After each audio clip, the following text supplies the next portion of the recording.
जी अस्सलाम वालेकुम। जैसा कि हम अपने पीडियाट्रिक सेशन को कंटिन्यू कर रहे हैं और पिछली दफा हमने नॉक्टर्नल एन्यूरिसिस के बारे में अपने लोगों को आगाह किया और उन्हें बताया कि इसको कैसे डील करना है। आज थोड़ा सा इसी सिलसिले को आगे बढ़ाते हैं और एक और बीमारी के बारे में डिस्कस करते हैं जो कि लेस कॉमन है लेकिन फिर भी बहुत ज्यादा देखी जाती है, चीज एनकोप्रेसिस। जब हम डिफाइन करते हैं एनकोप्रेसिस को तो it is involuntary discharge of faeces at day time, यानी कि बच्चा वैसे ही ना चाहते हुए सुबह की टाइमिंग्स में खाना कर रहा होता है और उसे पता भी नहीं चलता। सो दिस इज आल्सो जैसा कि नॉक्टर्नल एन्यूरिसिस में था, ये भी बहुत बड़ा सोशल डायलेमा है, ये भी बहुत बड़ा साइकोलॉजिकल स्ट्रेस है बच्चों के लिए, जिसे डिस्कस करना बहुत जरूरी है।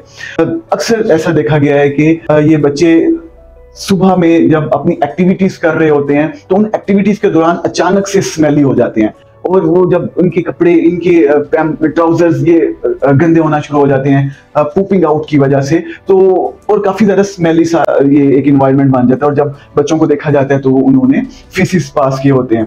तो ये एक ऐसी बीमारी है जो बेसिकली जिसको हम कैटेगराइज करते हैं कॉन्स्टिपेशन की वजह से।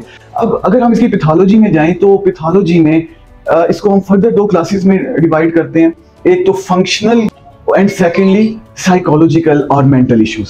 देखें अगर अब हमें इन दोनों में थोड़ा सा डिवाइड करना है, हमें पता होना चाहिए कि क्या बच्चे में ये बीमारी ज़हनी मसले की वजह से है, जो कि बहुत बड़ा इशू है, मतलब बच्चा ज़हनी तौर पे एबनॉर्मल है और वो ये हरकत कर रहा है, या फिर ये बीमारी उसके मैदे और आंतरियों के मसले की वजह से है। तो इन चीजों को पहले हमने रूल आउट करना है, जो कि बहुत ही ईजी है, मैं आपको बताता हूँ। अगर तो बच्चा लूज सा मोशन इनवॉलंटरी पास कर रहा है तो this is due to his constipation. उसकी क्रोनिक कॉन्स्टिपेशन चल रही होती है, कब्ज चल रही होती है और उसके ऊपर से जब वो कुछ खाता है, कोई लिक्विड्स लेता है, तो वो थोड़ा सा लूज स्टूल बन के उस हार्ड स्टूल या फीसिस को बाईपास करने के बाद वो पूप आउट कर जाता है और बच्चे को पता नहीं चलता। लेकिन अगर बच्चा हार्ड स्टूल्स या कंसिस्टेंट स्टूल्स इनवॉलंटरी पास कर रहा है तो ये परेशानी की बात है और इस सिलसिले में हमें लाजमी तौर पे बच्चों के मेंटल इवैल्यूएशन बहुत ज्यादा जरूरी हो जाती है और उसको करवाना चाहिए। अदरवाइज ये एक पैथोलॉजी बता रही होती है कि बच्चे को कोई ज़हनी तौर पे मसला हो जाता है।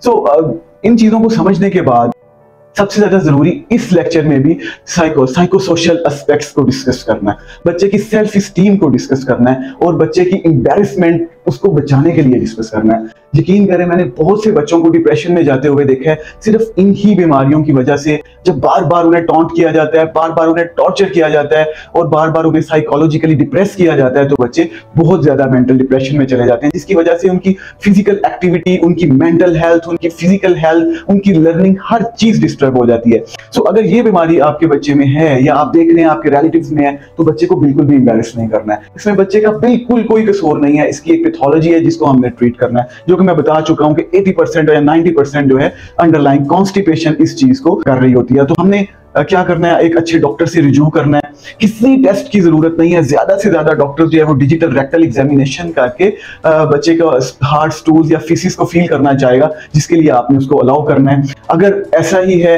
तो डॉक्टर सिर्फ और सिर्फ आपको लेक्सेटिव्स या अनीमा देगा और उसकी वजह से बच्चे की कॉन्स्टिपेशन जो है वो रिलीव होती जाएगी। जब पूरी कॉन्स्टिपेशन बच्चे की रिलीव हो जाएगी तो बच्चे की बाउल हैबिट्स भी नॉर्मल हो जाएंगी और बच्चा इस बीमारी से बिल्कुल रिकवर कर जाएगा। सो द होम मैसेज वो ये है कि आपने अगर इस बीमारी को आइडेंटिफाई किया है तो बच्चे को बिल्कुल भी एम्बैरेस नहीं करना है, डॉक्टर्स के पास लेके जाना है, उसकी कॉन्स्टिपेशन को रिलीव करने की कोशिश करनी है, उसकी डाइटरी हैबिट्स को अच्छा करने की कोशिश करनी है जिसमें फाइबर्स ज्यादा इन्वॉल्व हो ताकि बच्चा बार बार कॉन्स्टिपेशन में ना जाए। और एक दफा जब कॉन्स्टिपेशन रिलीव हो जाएगी उसके बाद आपका बच्चा बिल्कुल ठीक हो जाएगा। हाँ, अगर सेकंड कॉज जिसको हमने मेंटल इश्यूज में कैटेगराइज किया है, अगर ऐसी कोई चीज आप अपने बच्चे में देखते हैं तो फिर लाजमी तौर पर बच्चे की मेंटल इवैल्यूएशन करवानी है।